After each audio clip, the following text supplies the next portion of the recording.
কি হয়েছে? কি হয়েছে? হ্যাঁ, কেন উনি আমার চাচা, আর চাচাকে এইভাবে বাড়ি থেকে বের করে দিচ্ছিস, কথা দিবি না?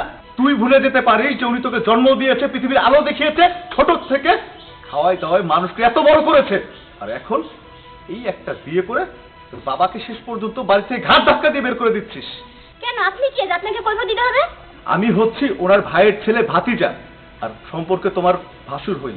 আমাকে কৈফিয়ত দিবার, কাকে কৈফিয়ত দিবা? হ্যাঁ, তুমি ভাতিজা হও আর যাই হও, খুব ভালো করে চিনি কোনো কৈফিয়ত কাউকে আমরা দেইনি কোনোদিন, আর দেবও না। তোমার এতই যদি মায়া লাগে তোমার সাথে করে নিয়ে যাও। হ্যাঁ, মায়া তো লাগবেই। মায়া লাগবে না? সে আমার রক্ত, আমার বাবার ভাই, আমার আপন চাচা। শোন, আমি চাচাকে নিয়ে যাচ্ছি, তোরা ভালো থাকিস। চাচা চলো। মার চাইতে মাসির দরদ বেশি, সময় হলে ঠিকই বুঝবা। এই চলো চলো, আপরটা বিদায় হয়েছে। আশা, আশা দেখো কাকে নিয়ে এসেছি। আসসালামু আলাইকুম। ওয়ালাইকুম আসসালাম। চাচা কেমন আছেন? তাহলে ভালো আছে, তুমি ভালো আছো বৌমা? আলহামদুলিল্লাহ, আপনাদের দয়া ভালো আছে। আশা, আজকের থেকে চাচা আমাদের বাড়িতে থাকবে, এখানে থাকবে। তাই? তা তো ভালোই হয়। আর সেই বিয়ের দিন চাচাকে দেখেছি, এর মধ্যে তো তুমি আমাকে বাসা থেকে বের হতে দাও না, চাচাও আসে না। তো ভালো আছেন? বাসার সবাই কেমন আছে? ভালো আছে। আশা, আর বলো না, কি হয়েছে? চাচা অনেক কষ্টে আছে। চাচার একটা ছেলে আছে না, পারভেজ। হ্যাঁ। পারভেজ আজকে চাচাকে বাড়ি থেকে ঘাট ধাক্কা দিয়ে বের করে দিয়েছে, সেটা আমার চোখে পড়েছে, তাই ভাবলাম চাচাকে আমার বাড়িতে নিয়ে যাই। একদম ঠিক কাজ করেছো। আর তার একমাত্র ছেলে, সে কিভাবে পারলো চাচার সাথে এই দুর্ব্যবহার করতে? যাই হোক, চাচা যেহেতু এসেছে, চাচা এক কাজ করেন, আজ থেকে মনে করবেন এই বাড়ি আপনার, আর উনি আপনার ছেলে, আমি আপনার ছেলের বউ। আমাদের সাথে অ্যাডজাস্ট করে থাকবেন, ঠিক আছে?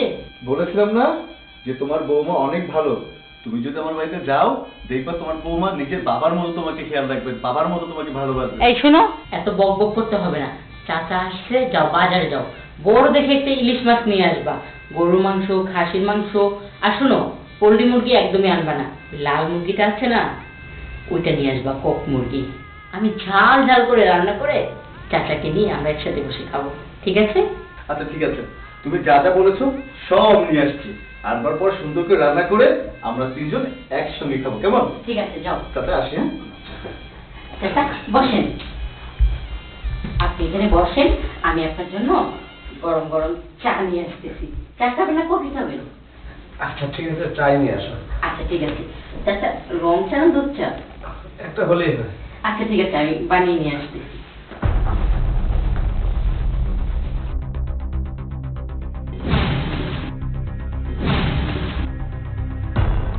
আসলে আমি আমার জন্মের পরে কখনো বাবাকে দেখিনি। শুনেছি যখন আমি মায়ের গর্ভে ছিলাম তখনই আমার বাবা মারা গেছে। বাবার আদর ভালোবাসা দেখি কোনোদিনও পাইনি, কিন্তু চাচাকে দেখে না আমার বাবার কথা খুব মনে পড়তেছে। যাই হোক, চাচাকে যেহেতু তার ছেলে বাসা থেকে বের করে দিয়েছে, আমি আমার বাসা থেকে কোনোদিনও বের করব না। আমি যতটুক আমার সাধ্য কোলায় আমি চাচাকে সেবা যত্ন করে আমার বাবার জায়গায় বসাবো। আমি তার মেয়ে হব, তার ভাইস্তা বউ হতে চাই না। কিন্তু উপরের রুমে তো এসি নাই, গরমে চাচা ঘুমাবে কিভাবে? এক কাজ করি, মুন্নাকে বলে আমাদের রুমটা চাচাকে দিয়ে দিই, আমাদের রুমে তো এসি আছে, আর আমরা না হয় পাশে থাকবো। হ্যাঁ, এটাই করি। বৌমা, একা একা কার সাথে কথা বলছো? কার কথা ভাবছো? চাচা আর কার কথা ভাববো, আপনাকে নিয়ে ভাবতেছি। আমি জানতাম তুমি আমাকে নিয়েই ভাববে। আমার যে বৌমা ছিল না, পারভেজের বউ, ওকে নিয়ে আমি কত ভাবতাম, সে ভাবার কথা আর শেষ নেই। আসলে চাচা আপনি অনেক ভালো মানুষ, তো আপনি ওনাদেরকে নিয়ে ভাবতেন, কিন্তু ওনারা তো আপনাকে নিয়ে কখনো ভাবেনি। আমি ভাবতেছি। হ্যাঁ বৌমা, আমি বৌমাকে নিয়ে খুব ভাবতাম। সে যখন গোসল করতে যেত আমি তার গোসল করা দেখতাম, সে যখন শুতে যেত শোয়া দেখতাম, এবং লুকিয়ে লুকিয়ে সব কিছুই আমি দেখতাম। আমার বৌমাকে নিয়ে আমি অনেক কিছু ভাবতাম, বুঝছো বৌমা? কি বলতেছেন এসব? আপনার কি শরীর খারাপ করতেছে? না বৌমা, এখন তোমাদের বাড়ি আসছি, এখন আমি তোমাকে নিয়েও অনেক কিছু ভাববো। বুঝতে পেরেছ? মানে আপনার কথা কিন্তু আমি কোনো মানে খুঁজে পাচ্ছি না। গোসল করতো ওখানে দেখতেন, ঘুমাইতো দেখতেন, মানে ব্যাপারটা কি দেখতেছেন স্যার? না তেমন কিছু না, এই তোমাকে নিয়ে একটু একটু ভাবতেছি আর কি। আমাকে নিয়ে কি ভাবতেছেন? ভাবতেছি তো অনেক কিছুই বৌমা। দেখো, তোমার চাচি শাশুড়ি অনেক দিন হয় মারা গেছে। একা একা আমি কেমন জানি একবারে পাথরের মতো হয়ে গেছি। তাই শুধু তোমাদের নিয়ে ভাবনা কল্পনা করে আমি দিন কাটাতে চাই। আর তোমার কত সুন্দর শরীর, খুব খুব ভালো, ঠিক তোমার চাচি শাশুড়ির মতন। তোমার শরীরটা এরকম, কত সুন্দর বডি ফিটনেস। আমার দেখে না সে তোমার চাচি শাশুড়ির কথা মনে পড়ে যাচ্ছে। চাচা, চাচা আপনি কি করতেছেন? না চাচা প্লিজ দেখেন, আমি কিন্তু আপনার কাছে এটা আশা করিনি। প্লিজ চাচা, চাচা আমার চাইটা দেন। চাচা এই জানোয়ার, এই জানোয়ার, কি করছিস এটা? এই কি করছিস তুই? কথা বলছিস না কিসের জন্য? হ্যাঁ, কি করছিস? কথা বলছিস না কিসের জন্য? এবার আমি বুঝতে পারছি, একদম পরিষ্কার হয়ে গিয়েছে আমার কাছে। তোর ছেলে যে তোকে বাড়ি থেকে কেন বের করে দিয়েছে আমার বুঝতে আর বাকি নেই। নিশ্চয়ই তোর চরিত্রের সমস্যা, যার ফলে তুই আজকে তো ভাতিজের কোর সঙ্গে এরকম খারাপ একটা কাজ করতে পারছিস। ঠিক একই কাজ মনে হয় তুই তোর বেটার বসে করেছিস। তোর বেটারা তোর বাড়ি থেকে বের করে দিয়েছে। তুমি ঠিকই বলেছো। একটু আগে চাচা কি বলেছে জানো? বলেছে সে নাকি তার ছেলের বউকে নিয়ে অনেক ভাবতো, তার গোসল দেখতো লুকিয়ে লুকিয়ে, সে কিভাবে ঘুমাতো সেটাও দেখতো, আরো অনেক কিছু দেখতো। কতটা নিচে হলে এমন কথাবার্তা বলা যায় মানুষের কাছে? কতটা নিচে হলে এত জঘন্যতম কাজ করা যায়? বাবা মুন্না, আমার ভুল হয়েছে, আমাকে ক্ষমা করে দেবো। চুপ! ক্ষমা? হ্যাঁ, তোর মতো একটা চরিত্রহীন লম্পট একটা জানোয়ারকে ক্ষমা করে দিব? আর তোকে যদি আমি ক্ষমা করে দিই না, আজকে তুই ছেলের বউয়ের কাছে গিয়েছিস, ভাতিজার বউয়ের কাছে গিয়েছিস, এরপর সুযোগ পেয়ে আর অন্যের বউয়ের কাছে যেতেও তুই দ্বিধাবোধ করবি না। তাই তোকে তো ক্ষমা করা যায় না। তোকে এই মুহূর্তে এই গ্রাম ছেড়ে যেতে হবে, আর এমন ভাবে তোর এই গ্রাম ছাড়াবো যাতে আর কোনো দিন তুই গ্রামে এসে মুখটা না দেখাতে পারিস, আর কারোর বইয়ের প্রতি কারোর মেয়ের প্রতি খারাপ নজর না দিতে পারিস। চল চল।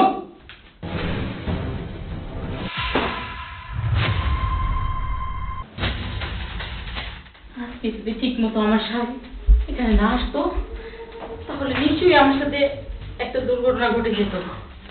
যাকে কিনা আমি আমার বাবার জায়গায় বসিয়েছিলাম, সেই অমানুষটা আমার উপরেই ঝাঁপিয়ে পড়লো।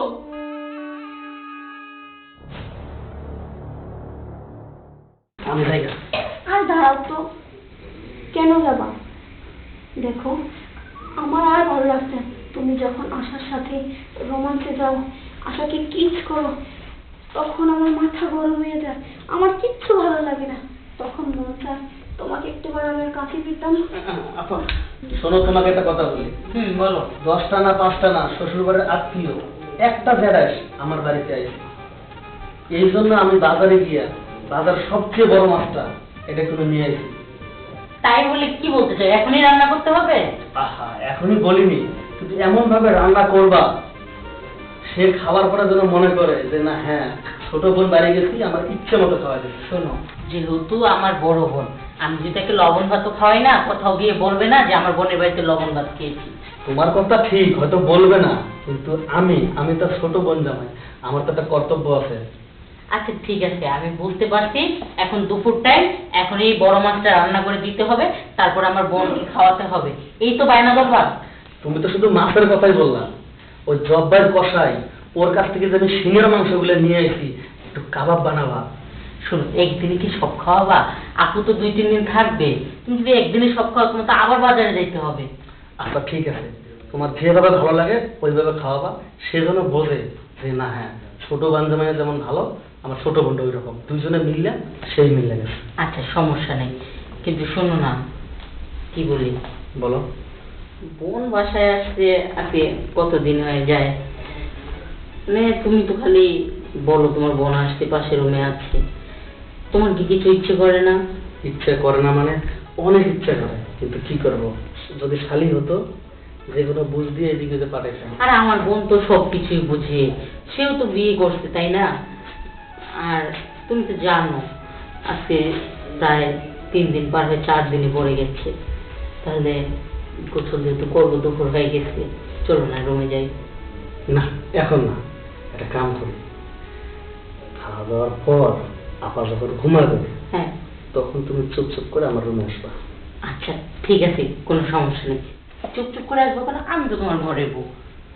আহা, আমি তো বুঝছি তুমি আমার ঘরের বউ, আর এই যে তোমার বড় বোন আমি এটাও মানি, কিন্তু তোমার না লজ্জা শরম জানি, বিয়ে হয়েছে এত বছর হয় এখনো তুমি লজ্জা পাও। আমাকে রেখে রেখে দুজনে সেই আড্ডায় জমবো। আর আপা বললো না, সেই কখন থেকে আমার মাথা রেখে ফেলতেছে, বড় মাছ নিয়ে আসতে, এখন দুপুরে খাওয়ার সময় হয়ে যাচ্ছে, রান্না করে তোমাকে দেওয়ার জন্য। আচ্ছা আপা, কেন বলবো না? আপনি আমার 10টা না 5টা না, একটা মাত্র জেলাস, আপনার কি আর তো আমারই করতে হবে, তাই না? আমি জানি তো পারবেন। আচ্ছা যাই হোক, শুনো, আপা যেহেতু আসছে, গল্প করো, আমি তাহলে মাছটা রান্না করি। ঠিক আছে আপা, বসো গল্প করো। আচ্ছা যাও। আপা শুনে হচ্ছে কি, আমি বাজারে যাইয়া আপনার জন্য ইয়ের পর একটা বড় মাছ নিয়ে এসেছি। পারবে? তুমি আমার এত খেয়াল রাখো? আপা আপনি যেটা ঠিক কথা বললেন, আপনি হচ্ছেন আমার বউয়ের বড় বোন, আমি যদি আপনার খেয়াল না রাখি তাহলে খেয়াল রাখবো কার? সত্যি পারবে? তোমার মনটা না অনেক বড়। ধন্যবাদ আপা। আমি কয়েকদিন ধরে আইছি, দেখতাছি তুমি আমার জন্য এটা না ওটা না ওটা না, আপা কি খাইলে ভালো হইব, কি খাইতে হইব, আপা কি খাইবো, মানে এইসব নিয়ে তোমার অনেক চিন্তা। আপা আপনি দেখছেন কি, একটু পরে দেখেন আমরা খাওয়া দাওয়া শেষ করে মার্কেটে যাব, শপিং করব। আচ্ছা আপা, আপনার কি কি পছন্দ একটু যদি বলতেন। আমার কি পছন্দ? আমার যা পছন্দ তাই কি তুমি দিবা পারে? আহা, বলে দেখেন, সমস্যা নেই, আপনি একদম ফ্রি মাইন্ডে বলেন আপনার কি কি লাগবে। আমার যা লাগবে তাই দিবা? অবশ্যই দেবো, খালি বলে দেখেন। আমি যদি বলি তোমাকে লাগবে? আপা আপনি এটি কি করতেছেন? কি কইতাছি, তুমি আমার বোনটাকে অনেক ভালোবাসো, আর আমার এখন যে বয়স, এই বয়সে কি একা থাকা যায়? সমস্যা কি, আপনি একা থাকবেন কেন? ভাইরে ফোন করেন, ভাই চলে আসো, এই তো আপনি ডুয়েট হয়ে যাবেন। তোমার ভাই যা এখন আইবো, সেই গেছে 5 বছরের লিগে, হবে 2 বছর হয়েছে, এখন তো 3 বছর বাকি আছে। একটু ধৈর্য ধরেন, দেখেন সবকিছু ঠিক হয়ে যাবে আপা। আর ধৈর্য ধরতে ধরতে তো এই পর্যন্তই আইছি। আপা একটু যদি ওদিকে সরতেন তাহলে ভালো হতো। সরবো? আচ্ছা সরছি। কেন, আমাকে কি ভালো লাগে না? না আপা, ভালো তো লাগে, ভালো লাগবে না কেন? তাছাড়া আপনি হচ্ছেন আশার বড় বোন, আপনাকে সব দিক দিয়ে না আমার অনেক অনেক ভালো লাগে। সত্যি বলতেছো? আপা একটু ওইদিকে যান না, যদি আশা দেখে সমস্যা আছে। কিসের আপা আপা করতেছো? কোনো আপা নাই। আর আশা, আশা তো এখন নাই, আশা তো রান্না করতে গেছে, এখন শুধু তুমি আর আমি। তা তো ঠিক। আশার কথা বলতেছো? আশা তো রান্না করতে গেছে। আপা তা ঠিক, কিন্তু ও যদি দেখে যে আপনি আর আমি এইভাবে বসে কথা বলতেছি, ও তো ব্যাপারটা মাইন্ড করতে পারে, তাই না?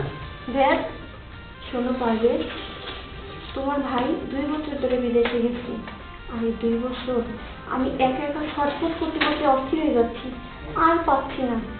এখন যখনই আমি তোমাকে দেখেছি, তখনই আমার মনের ভিতর থেকে একটা ফিরে যাচ্ছে, কবে আমি তোমাকে কাছে পাবো। দেখেন আপা, আপনি যা করতেছেন এটা তো সম্ভব না। কিসের সম্ভব না? কেন সম্ভব না? আমার ভিতরে কি এমন জিনিস নাই যে সে এর জন্য তুমি বলতেছো সম্ভব না? না, আপনার ভিতরে সব কিছুই আছে, আমি এটার কথা বলছি না। আমি বলতেছি আপনি যে প্রস্তাবটা আমাদের দিতেছেন, এটা যদি কোনোভাবে আশা জানায়। আশা জানবো কিভাবে? এখানে শুধু তুমি আর আমি আছি, আশা তো বাহিরে আছে, আছে না? তো সমস্যা কি? সমস্যা কি, আমি এটা করতে পারবো না, আমি যাই না। আর দাঁড়াও তো, কেন যাবা? দেখো, আমার আর ভালো লাগছে না। তুমি যখন আশার সাথে রোমান্সে যাও, আশাকে কিস করো, তখন আমার মাথা গরম হয়ে যায়, আমার কিচ্ছু ভালো লাগে না। তখন মন চায় তোমাকে একটুবার আমার কাছে দিতাম। আপা একটু দূরে থাকেন না। কেন দূরে থাকবো বলো? আপা রান্না শেষ? আশা তুই? হ্যাঁ আমি। কেন, বাড়াবাতি কি খাই দিলাম তোমাদের? তোমার যত জামা কাপড় আছে নিয়ে এই বাড়ি থেকে বের হয়ে যাও। নাহলে কিন্তু আমি বাবা মাকে খবর দেব। না আশা, তুই এমন করতে পারিস না আমার সাথে। কেন? তুমি যেটা আমার সাথে করেছো সেটা কি ঠিক করেছো? আপু, তুমি যে আজকে এই যে মডার্ন ড্রেস আপ করো, এত সুন্দর করে স্মার্ট থাকো, আমি তোমার ছোট বোন, কিন্তু কেউ বলবে না আমি তোমার ছোট, বলবে কি আমি তোমার বড়, তুমি আমার ছোট। এমন ভাবে তুমি বেশ ধরে থাকো। দেখো দুলাভাই অনেক পরিশ্রম করে সেই প্রবাসের মাটিতে, আর তুমি এই দিকে কি করো, নিজের একটু সামান্য যৌবন চাহিদা মেটানোর জন্য ছোট বোনের স্বামীর উপরে হামলা করো। তাহলে তোমার সাথে কি করা উচিত সেটা তুমি নিজে তোমার বিবেককে প্রশ্ন করো। আশা, আমার ভুল হয়ে গেছে, তুই আমারে ক্ষমা করে দিস। আর আমি এখনই তো বাসা থেকে চলে যাচ্ছি। ঠিক আছে, যাও। কিন্তু আপু, আমার ভুল হয়ে গেছে ভাই, তুই আমারে ক্ষমা করিস।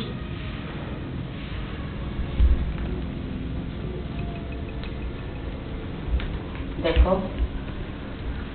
হয়তোবা রাগে বসে তোমাকে দু একটা কথা বলে ফেলছি। আসলে আমি জানি সম্পূর্ণ দোষটা আমার বোনেরই ছিল, কিন্তু তারপরেও তোমার কোনো সারা শব্দ না পেয়ে আমার মাথা গরম হয়ে গেছিল। আসলে আমি সারা শব্দ করিনি, কারণ একটা মান সম্মানের ব্যাপার। আর তাছাড়া আপা হচ্ছে তোমার বড় বোন, আর তুমি ব্যাপারটা কিভাবে দেখো এই ভয়ে আমি কোনো চিৎকার দিইনি। আচ্ছা, যেটা করেছো ভালোই করেছো। চার দেওয়ালের বাইরে গেলে আমাদের মান সম্মানে হানি পড়বে। তো যেহেতু আপা চলে যাচ্ছে, এরপর থেকে তুমি মনে করবা যে আমার কোনো বড় বোন ছিল না। ঠিক আছে, আসো খাওয়া দাওয়া করবো। চলো।